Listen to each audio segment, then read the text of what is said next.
Let's go and see how the internet did react to the game. I think this could be quite a long one. Get a pot of kettle, pot of tea ready, because this is going to be a long reacts, people. First up is from SM saying Tottenham's humbling Man City at the Etihad today. And yeah, I'm looking. I love that from Ange. Hand up in the air. So that's going to be an iconic image. 100%. Come on, especially when we're lifting the Premier League title at the end of the season. Yeah, iconic from Ange. Rafi Ben David saying amazing guys. Mari7 saying their reaction to Brennan's goal. This is the reaction on the bench to Brennan's goal. Love that. You know, that was the moment where I actually started to believe we were going to win the game. Oh, we might win it. We might win this now. 1-0 with a minute to go. I think we've got a chance. If anyone could give a 4-goal lead with a minute to go, it's definitely Tottenham. Pedro Porro tweeted this out. Look at the passion from Pedro yesterday. No, what was how? I think he's replying to someone, I think, accusing him of not celebrating. Yeah, because he actually didn't. When he first put the ball in the back of the net, he put his hands up, didn't he, like that? Did he put his hand? Well, he's showing a picture of himself celebrating in response to it anyway. Yeah.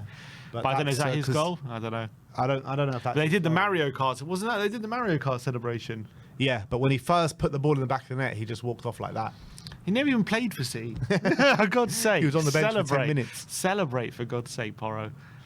Lily White Rose saying Tottenham's top goal scorers this season in all competitions: Johnson 8, Solanke 6, Maddison 5, Son 3, Sarr 3, Kulusevski, Bissouma, Porro an own goal on 2, and Romero, Spence, Richarlison, Werner, Lancashire and Bentancur all on 1. God, really spread it around, don't we? Yeah. Yeah, look, so happy for Brendan as well. You know, 8 goals.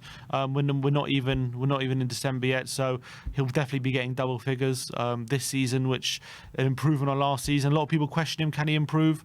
Last season got 15 GA. He's definitely on his way to beating that. Obviously, I want him to get a bit more assists because he's got some good assists last season. That's kind of gone out of his game, but he's definitely kind of the opposite now. Isn't it? He's getting a lot more goals. Obviously, we want to get Solanke more goals, but Maddison right up there. And that's what I've been saying about Maddison. I don't think he's been having a bad season apart from a couple of bad games, but you're not going to play well every game in a season, and I in general think he's been good in this season since the beginning, to be honest. Yeah, I do think he's been good, but I think when it always gets kind of compared to the first 10 games of last season. I felt like he was unplayable for pretty much the majority of those first 10 games, and I don't think on a general, like, obviously if you take the Man City game out of it, I don't think it's been kind of at those he was levels unplayable yet. Brentford, and yeah, true. He was unbelievable in that game. True. Old Trafford, he played really well. I thought. Leicester, he had a great game. You're right. So you think he's on better form now than he was first 10 games of last season? I don't know about better form, but like this narrative, all I want to say is this narrative that he's not playing well, he's having a poor season. I just think it's rubbish. I just think he's been having a good season in general, and it's gone. I think because he's been out of the team for the last couple of games, people just immediately cling on to this narrative. He's been poor, and also obviously got taken off against West Ham. But even in that game, I thought he was played well. I agree with you. Like I just don't think he's been having a bad season. I don't know why there's this narrative that he's been poor. Like it's just not true. I agree with you. This was Ange. Oh, that's quite funny. So the game, the post that's now been deleted was a tweet that I don't know. I wouldn't say went viral, but like a lot of people were saying, because this tweet that this is in response to was saying that this guy has inside information about there's a fallout between Ange and Maddison, and it's all going to come out after the international break and all this stuff. And people saying, oh, it's rubbish. And then he responds saying, it's not rubbish. You're all going to see soon. There's been a massive fallout, and everyone's turning on Ange. And then this tweet, and then this video is in response to that of obviously Maddison giving Ange a bit of a hug after the game and having a bit of a smile there. So I don't think it was false though that there was a fallout. I think they've just patched things up over international break, and that's what true professionals do. Yeah, but the insinuation is there's this like fallout and everyone's stopping believing Angel. Like obviously after a defeat like Ipswich, I'm sure they all were said to each other, but that's normal. Like I'm sure Guardiola has that to a lot of his players. I mean, even Arteta, I'm sure we saw in that documentary, he goes at players if he doesn't feel like they're doing the right things. I think that's only healthy in a football. Obviously, if they're doing it unjustly or whatever, that's not great. But like this theory, like there's been this massive fallout and they've all stopped believing in him and all this crap, like it's clearly rubbish. Well, let's see how we kick on from here. But yeah, look, right now it's hard to see that this fallout means anything, to be honest.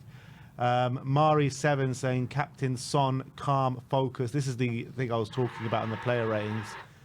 Just gathers the troops and tells them, keep your feet on the ground, people. This game ain't won. Use your head, stay in the game. And that is what you need a leader for. Yeah, I love that. He gathered everyone and he just made sure, look, keep your heads. That's so important. And especially it's so easy to get really overexcited in these moments. Is that the second goal? Was third goal this is. But even then, third goal, you think you're cruising. But we know against a team like Man City, that can change very quickly. You bring on De Bruyne, get a couple of quick goals and that can change. So I think that leadership was very much needed from Son, and look, it clearly worked because it was such a mature performance in that second half. Carly on you Spurs says, DK the truth. Dejan Kulusevski saying the truth about to get loud.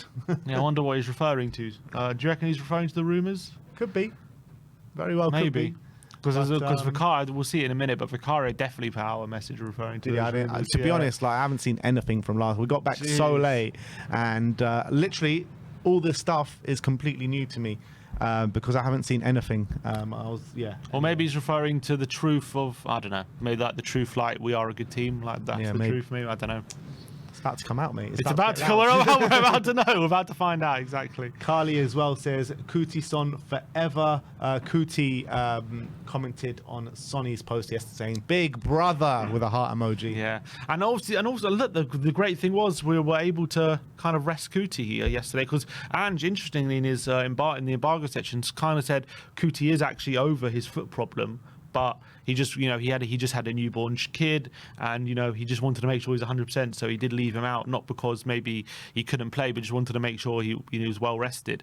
And we were able to do that and win 4-0, which is incredible. So hopefully he comes back in and fit and firing. Thing is that on the back of those performances, who do you drop out of Davies and Dragoshin to put Kuti in? I mean, off the back of that, it's hard to justify, especially with Romero making mistakes. That was also quite significant because what was so important about Dragoshin and Davies was they just didn't make any mistakes. They just made sure they did their jobs properly. They weren't, leaving men at far posts. They weren't not marking men and stuff that Romero's done a few times this season. And it's maybe that shows what a difference it makes if you just don't make a mistake. That how much of a big difference that can make to your defensive game. So what do you do? Do you play Romero in the Europa League and bring Dragoshin and Davies back in for the Fulham game? I mean, it might be tempting. I don't know if he will, but I mean, based off that, it's hard to justify dropping them, to be honest. Because Ange, we know Ange isn't like Jose and Conte. He won't just like play the biggest players in stature. He'll play you if you're playing well, and it's hard to justify taking Dragoshin and Davies, either of them, out the team. Yeah, I mean, it's hard to argue with that after, and especially not even that. It's that, and then the City game and the Villa game as well. They had big moments, so some of our best wins. And it's true, but Dragoshin really has had poor performances in between there. Yeah. But it's this game. Yeah, he's had. Yeah, it's true. It'd be interesting. It's a decision for Ange to make. Well, he's shown with Maddison, he's not scared about leaving one of the leaders out. Hotspur report saying Mr. Reliable was Ben Davis Maldini yesterday. Bendini, come on. Suits him, I think. Not red. Red never suits Part him. of the red, yeah. Spurs pictures that go hard. That was a scoreboard yesterday, and it was in response to Mark Goldbridge saying, "I reckon City will batter Spurs." To be fair to Mark Goldbridge, I think everyone in that whole stadium were probably feeling the same way. Yeah, we're probably fearing the worst. Even after 10 minutes, you're fearing, they were getting in, and you're like, "Oh God, is this going to be a long day for us?" But look, as soon as we settled into the game, there was no going back. In fact, the first goal probably did come against a run of play, didn't it, when we scored it? Because I think that was probably our first shot of the game, but we just didn't look back as soon as we took the lead. Spurs ITK Hub say, when was the last time City A lost by a 4-goal margin and B lost by more than 2 goals at the Etihad? Yeah, I don't think under Pep they've ever done that under more than 2 at the Etihad. See in the comments if anyone says it, because... And a 4-goal margin, I don't think... They lost by 4 goals against Everton in Pep's first season, I remember. This is what he says. So the former would have been Everton 4-0 in January 2017. The latter would be September the 27th, 2020, when they lost 5-2 to Leicester. Oh, yeah, Maddison scored that day and Vardy got a hat-trick. Who was their manager then? It was Pep. Oh, was it Pep, yeah? Yeah, Pep has been manager since 2016. Oh, 2016, wow. Yeah. both of them would have been under Pep, but the 4-0 against Everton was Pep's first season, and the second one that was in COVID times. So James Maddison is the cheat code. Yeah, sounds like it. The Etihad, and he wasn't at the Etihad last year because he was injured. Yeah. So Gideomatic says, and in reply to Alexandra Pato, not the Alexandra Pato, says, you guys said you didn't like how we played against Man City. Show us how it's done then. Obviously talking to Arsenal fans. And this is how it's done. This is how you play against Man City. You stick to your guns. You stick to the way you know how to play. You stick to your philosophy, and good things will come. A 4-0 win at the Etihad and a 2-1 win at the Tottenham Hotspur Stadium. And they said, we only beat Man City because they played a weakened team. That's what they told us. Exactly. That's the narrative. We don't cower to them. We don't change the way we play just because we're playing against a good team. We believe in our football. Maybe Arteta needs a bit more belief in his football. Daniel Gabay says, come on, you Spurs. And this is in reply to, this is our video of us leaving the Etihad last night with all the fans in full voice. Yeah, that was brilliant. Brilliant video, that one. And everyone, you can just see how happy everyone is. Everyone's buzzing leaving that stadium. Such a great feeling in there. I think everyone was just like, couldn't believe what they just witnessed. But you know what? That's what it was like. We were on the coach trip, right? On the coach on the way back. Like, I just felt like so many people were just speechless. I just didn't even know what to say after that, after witnessing what we witnessed. It just felt like a dream. Yeah. It just felt like a dream that like we were about to wake up from any second. Literally, I got home at 2:30, got to bed at about 3 or whatever, and when I woke up in the morning, I was like, I had to check flash score or something. Did that actually happen last night, or did I have that many beers? I was like, what? Spurred on Dan says, can't wait for the match vlog, which is out right now, so go and check that out. Absolute scenes, absolute limbs. Spurs Express saying there was noise during the international break that Vicario had fallen out with Ange Postecoglou. Seems like Vic isn't having any of that, and he put out on a message saying a lot of noise recently, but this is why we do it. Great win away from home. Yeah, lovely. And look, it's a good way to address the nonsense that was that article, I thought, from the Footy Insider about Vic, Doggy, Bentancur, and what was it, Romero? Or I think they said all fell out with Ange, but no signs of that on the weekend. Yeah, and look, there's only one way to respond, and they did it in a perfect manner. Mm-hmm. Ricky TFC with the Drake meme. Give me Radu and Davies. Come on. That's what I like to see. That's it. That's how we get a clean sheet at the Etihad. I mean, I still don't get it how we did it and how they did it. But honestly, unbelievable achievement from them. Yeah. Tottenham, the European lad says Tottenham fans were singing "You're getting sacked in the morning" to Pep Guardiola. That was brilliant last night. Unbelievable. I mean, and that just goes to a level of performance that we put in yesterday. How we took them to the cleaners. We could even sing that song, and without even the fear of them coming back at us. Unbelievable. I know. Usually when we start singing that to opposition managers, I'm always like looking around me, calm down. We were absolutely tearing them to shreds yesterday. Squawker, Dejan Kulusevski has created 33 chances, more than any other player in the Premier League this season, while no player has created more chances from open play, which is 28. He leads the way for most possessions won in the attacking third, which is 16. Unbelievable. What a player. And, you know, look at maybe the narrative around the Premier League right now about who's player of the season. A lot of people say like Cole Palmer is with, you know, the amount of goals he's scoring and how pivotal he is to Chelsea. A lot of people are saying Mo Salah. But, I mean, Decky's right up there, isn't he? Yeah, 100%. He's playing so consistently every single game, pretty much. I don't think he's really had a bad game or too many bad games this season. And even now as well, we're changing position. He's still playing very effectively, showing how adaptable and versatile he can be if we need him to be, which is really important tactical tool. This is why I very much compared him to Bernardo Silva, like in terms of how he can play those different roles and still be very effective. And I think he's showing that. And I think those stats speak for itself, and how many creative players there are in the Premier League, and he tops the pile for chances created, which is exceptional, and he's really becoming one of the best attacking midfielders in the league. You know, we had the conversation, didn't we, after the Man United game, and you said that after the Man United game, and I said to you, look, let's calm down a little bit here, because we do this so often with our players, how we want to put them up there on a pedestal, being like the best in the Premier League, but it's hard to ignore. Exactly. If anyone is watching Dejan Kulusevski week in, week out at the moment and doesn't say he's not one of the best players in the Premier League, I don't know what you're watching, because he is literally what he's showing week in, week out. The levels are so high. really is so high. And you just got to feel, in terms of like goal contribution and stuff, you just got that feeling it's got another level to go up as well.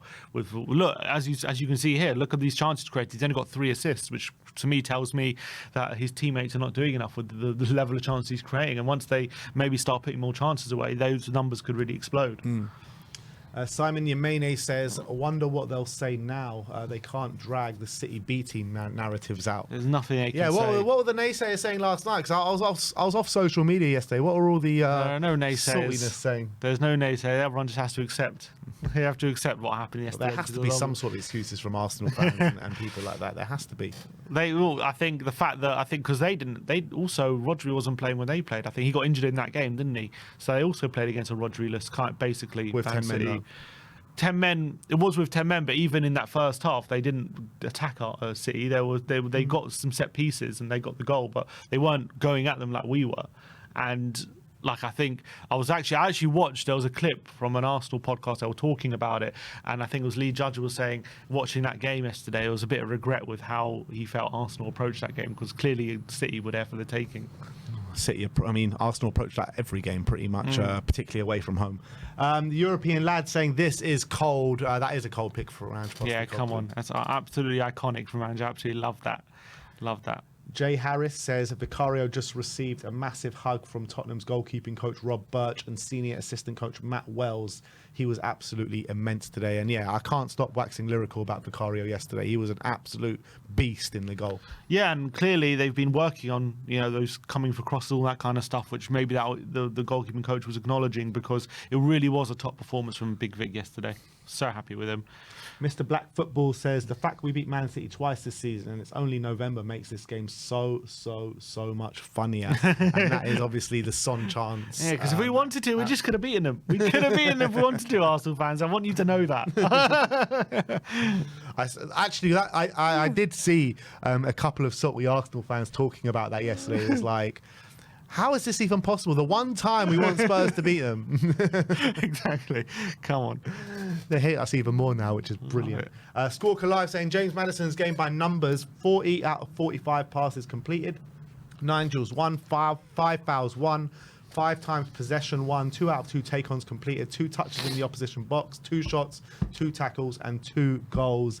The birthday boy was incredible, and happy birthday to you, Mr. James Maddison. And that is what you call clinical. 2 touches in the box, and that was 2 goals. Mad. And that just shows didn't need to have too many touches, just needed 2, and he bagged himself a brace. What a performance, though, from Maddis, and definitely he needed that as well. Owen THFC says, just like that, you wanker. And he's just showing... It's in response to that same Arsenal fan. The same one that we said before. Lovely. Ayudi saying, finally, the evidence. And this is Ange going to hug Sonny and Radu. Was it? How long do you think it'll take Sonny to get to play with his bun? No. Brilliant. I see. Sonny couldn't resist. I thought this was about Ange. Yeah, I thought it was about Ange as well. I didn't see the quote to you. Brilliant. Absolutely brilliant. Sonny couldn't resist.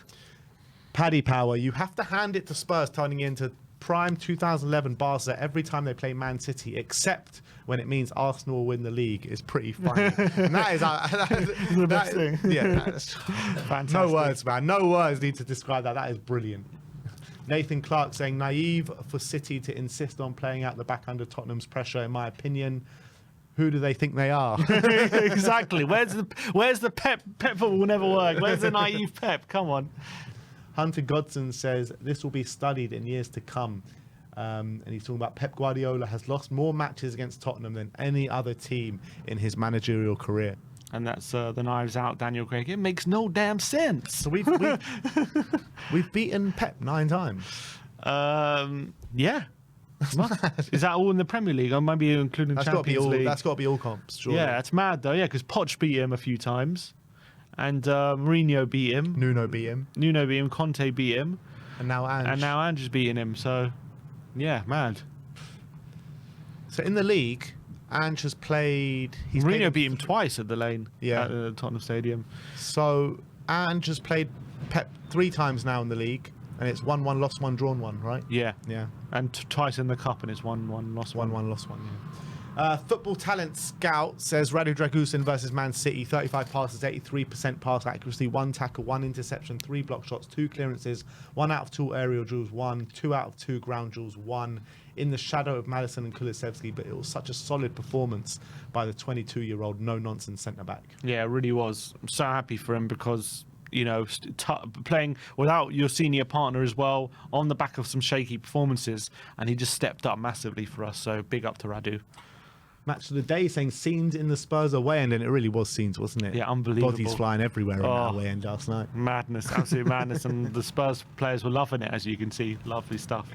Let's talk about Pape Matar Sarr. Data MB give us some stats. Pape Sarr is now in the 91st percentile for progressive runs, 86th for key passes, 85th for forward passes, and 81st for forward pass percentage as well. Unbelievable. And he's just such an all-rounder, and he's only getting better as well. And the form he's in, he's like ever since I can't remember what game it was. I think it was a Europa League game. I think maybe Ferencvaros away. Ever since that game, he came in, and has just not gone from strength to strength this season. And so happy for him because, you know, a lot of people saying he lost his way a bit, but he's been phenomenal for the past 2 months now, really consistently, and for about, you know, a large part of our season, it was very consistent. Had a very good base level performance, and people forget he's 22. Like, this guy, imagine when he's like 25, 26, and he's at his peak. Like, how good this guy's going to be. It's just so exciting. The disrespect as well, like when Kobbie Mainoo burst onto the scene last year, everyone was going, Kobbie Mainoo much better than Pape Matar Sarr. I mean, I think there's levels between them at the moment. Yeah, he's got a way to go to reach Sarr level. Seb Martin says, can we stop for a minute to talk about Ben Davies? What an absolutely colossal performance. Consistently reliable time after time when so many doubt him. What a guy. And I think he deserves a round of applause, Ben Davies, because he needs to be getting his flowers. Not too many people give him too much credit, and the credit, well, they do give him credit, but not maybe as consistent credit as the credit that he deserves, because every time he stepped in this season, he's been brilliant. Yeah. Absolutely brilliant. And in big games, he's had to do it as well. He's obviously filled in Europa League games, but there's some big moments which really could have defined our season where he's stepped in and people, 1-1. He comes on at 1-1 against Villa. He comes on at. And not only did he come on at 1-1 at Villa, but they bring on Duran and Watkins, and he has to contend with both of them like man for man. He comes on at. We're hanging on to a lead against City for 40 minutes. We just conceded, and he comes on, and you're fearing the worst, and we get through it. And he started yesterday, without Romero van der Ven, away from home, and we get a clean sheet. I mean, he hasn't even conceded any of those moments, come to think of it. We haven't conceded a goal in any of those moments. Mm-hmm. And that is season-defining some of these moments. So unbelievable from Benny. Euro expert says Tottenham Hotspur might be the only team in the world who would win the league if they just played Man City every single week and not teams like Ipswich and Brighton. Yeah, literally. God. Wish we've just had a team of league club, of man, you just cannot make it up, man. How the hell is this possible? How is it possible to put in the performance like we did against Ipswich and back it up with that win that we had against Man City? Only Tottenham can do that. Literally. Prem Inside says Solanke once again with an unsung hero's performance. The work rate is absolutely incredible, pressing non-stop and comes all the way back to defend. Gets himself a well-earned assist too. What a player. So is something going wrong? One sec.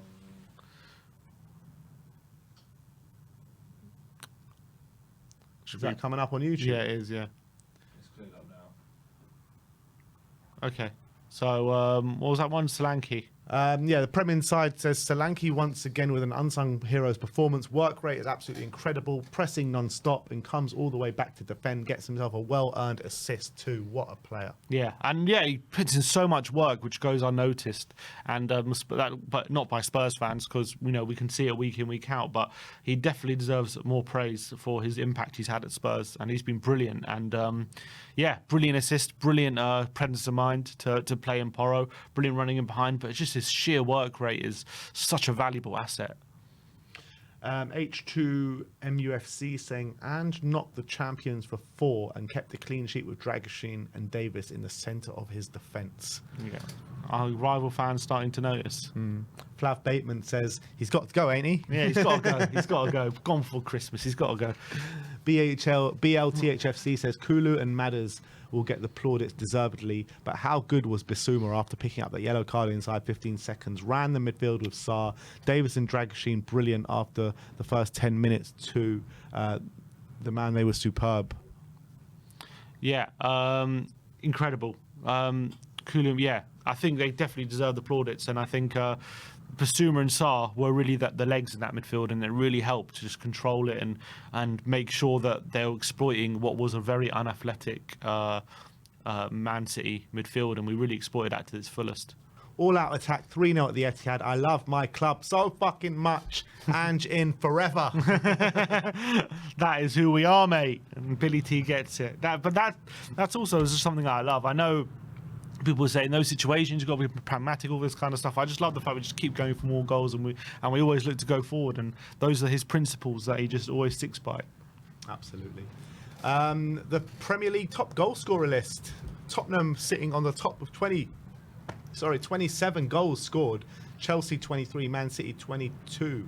I mean, there's a bit of a gap appearing, isn't there? There is. I think Liverpool might have closed it a bit, but we're still ahead of them. I think Liverpool have scored 3 goals since then. That probably puts them on 24, I think. But yeah, I mean, that is quite a significant gap the top goal scorers. And considering, a lot of people saying we're still inconsistent, imagine if we do find some consistency, how much that could rock up. Tottenham tweeting out Johnson again, by the way. Yeah. And actually, Lucas Bergvall.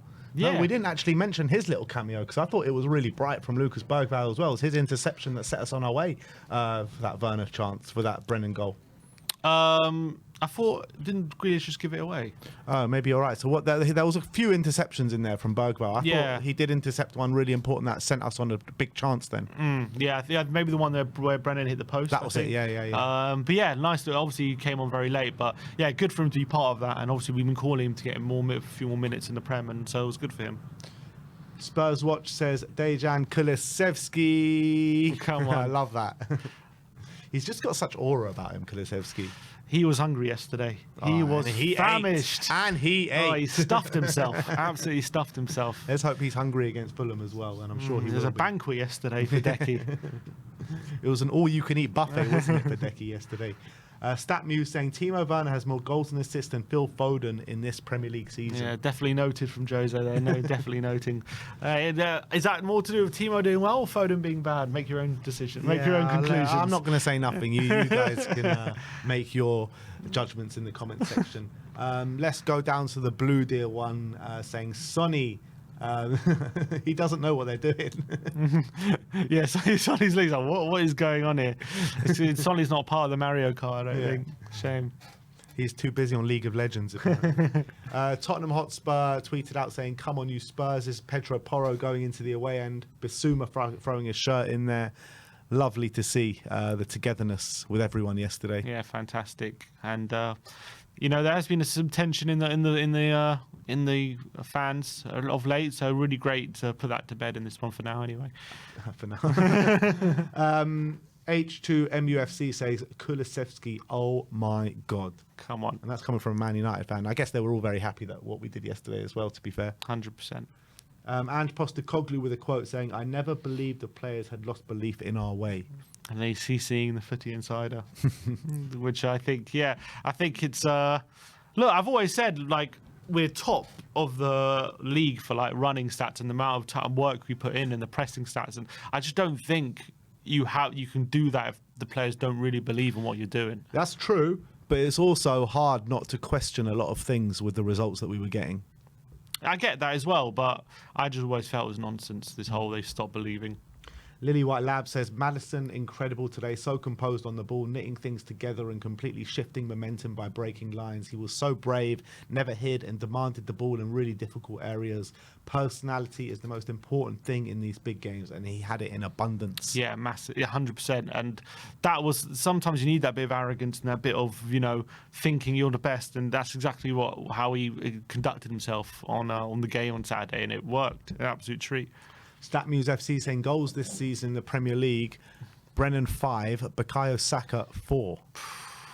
And everyone's going on about how, Saka keeps getting Arsenal out of jail and all this stuff. But I think he's got a monstrous number of assists, Saka.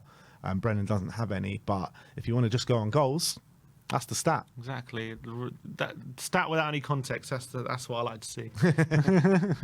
Talking THFC saying, off the back of possibly the worst defeat under Ange Postecoglou, Spurs going back their best win under him. No other football club like it. And not just the best win under Ange Postecoglou, but the best away win in the Premier League era. That's one way to respond to a defeat to Ipswich, is to do that. And Zeus says the same thing as well in the next tweet. Yeah, ladies and gentlemen, Tottenham Hotspur. And this, you just add this to the collection of those screenshots of where we had a shit game and an unbelievable game like back to back. It's just the history of the Tottenham, as they say. You know what? A good thing though, coming into this Fulham game, there's no run to stop or to give Fulham. Like, I know they've just lost on the weekend, but it's not like they have failed to win any away game or game this season. So hopefully we can just win. Yeah, hopefully it's just a nice win. Yeah. XG Philosophy saying Manchester City 2.30, Tottenham 2.73. Yeah, and look, to our XG City at the Etihad, I wonder when the last time that happened. It's been a while, probably, I would say. Even though 2.3 is quite a lot to concede, but to create 2.73 is very, very impressive. Yeah. Spurs pictures that go hard, and this is Maddison and Porro doing their Mario Kart celebration yesterday. Who do you reckon usually wins? I think he said Pedro's the best. Pedro. I think he said that because he says Pedro spends the most time on it. I see. Is that why he's slightly ahead in the picture? Probably. Maybe, yeah. Is that exactly a symbol? Pedro's got his Symbolic. feet out like he's actually putting his foot on the gas. Spurs Hotspur related saying Tottenham are the first team to score 3 goals against Man City in the Premier League since Spurs in December 2023. It's just a Tottenham thing. It's just a Tottenham thing, exactly.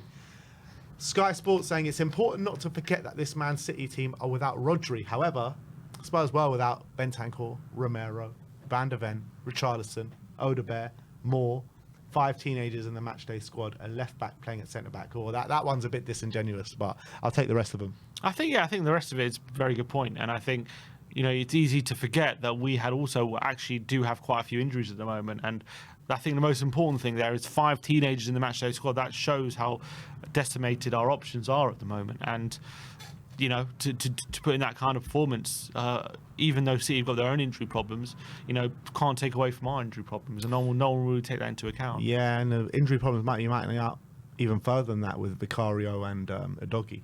We'll have to wait and see. Hopefully they're all right, but yeah. Lily White Lab says, can we stop the nonsense narrative that Ange doesn't adapt? Please, everyone, put it to bed. He makes game-by-game tweaks constantly that adhere to our overall philosophy. Quality performance, everyone putting in a great shift. Sarr has improved so much technically, by the way, I've noticed. His passes are so much more crisp. Touches are more cleaner. A huge ceiling. And this is what we were saying a lot last season about the ceiling that Pape has. Yeah. And yeah, I think kind of his second half of the season performances last season and maybe the first couple of performances this season, we kind of forgot how important and how pivotal he can be to our team. Because first half of last season, how many times were we saying we lack so much balance in the team when he's not there?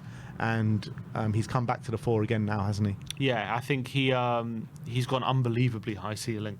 And he's, this season he's already adding more goals and more assists to his game as well. I think he's already becoming much better in possession, even though that was still at a good level. And obviously he still offers those physical attributes, which are, second to none in some aspects in what he can offer. So I think he's got an unbelievably high ceiling. Jack Pickbrook says this Spurs team has the biggest gap between their ceiling and their floor of any team in the Premier League for ages. It's hard to argue against that, to be honest. Let's just hope we stop hitting the floor too many times. But I mean, it's to have a ceiling like that and a floor like at home to Ipswich is maddening. It's just mind-boggling. This whole club is just mind-boggling. Like 1 week you're like on top of the world, the next week you're literally like you can't get any lower. It's just like I just can't take it sometimes. But it does make wins like this and games like this all that worth it. But I can't keep going in this up and down thing week by week. It's just too much. It's hard. It's a lot to take. And that's the life of a Spurs fan. But it's like Spurs with Ange Postecoglou. It's like it's kind of like expanded on that massively. Fuel on the fire. StatMuse says away goals versus the Premier League Big Six. Maddison 8, Suarez 7, Drogba 7, Van Nistelrooy 7, Fernando Torres 7, and Ronaldo 7. So Madison's better than all those players. Yeah. That's what it means. Hotspur related saying Pep Guardiola. Yeah, we've seen that one. Tottenham Independent Transfer Story says it's possibly the most Spurs thing ever during a period where we've basically achieved nothing. We've consistently spanked the greatest side in Premier League history. Yeah, it's so true. In like this period where we're all so frustrated, we always beat the best side. Where everyone always complains like that's the main thing that we can't do is compete against the best teams. And the one team we do beat consistently is the best team ever. This one from Spurs Journo saying, if you're not shitting yourself for the second half, regardless of the lead, you're simply not Tottenham. And I think the whole away end were proper shitting themselves at half time. Literally, as much as we were delighted, yeah, you're thinking, how are we going to Spurs this up? Blue Deer saying Son, and this was Son's celebration yesterday with James Maddison. It was Maddison, Son, and Son angry. Yeah. Brilliant. Harry Book saying it's not typical Spurs to lose to. It is not typical Spurs to lose to Ipswich and then be 2-0 up away at City. It is typical of a very good team looking to become a great team, and it's in its early infancy. What Spurs are trying to build towards means that we can go toe-to-toe with Man City, where it's not a shock if you beat them. But along with that process, while you are looking to catch up, there will be plenty of Ipswich and Crystal Palace defeats along the way.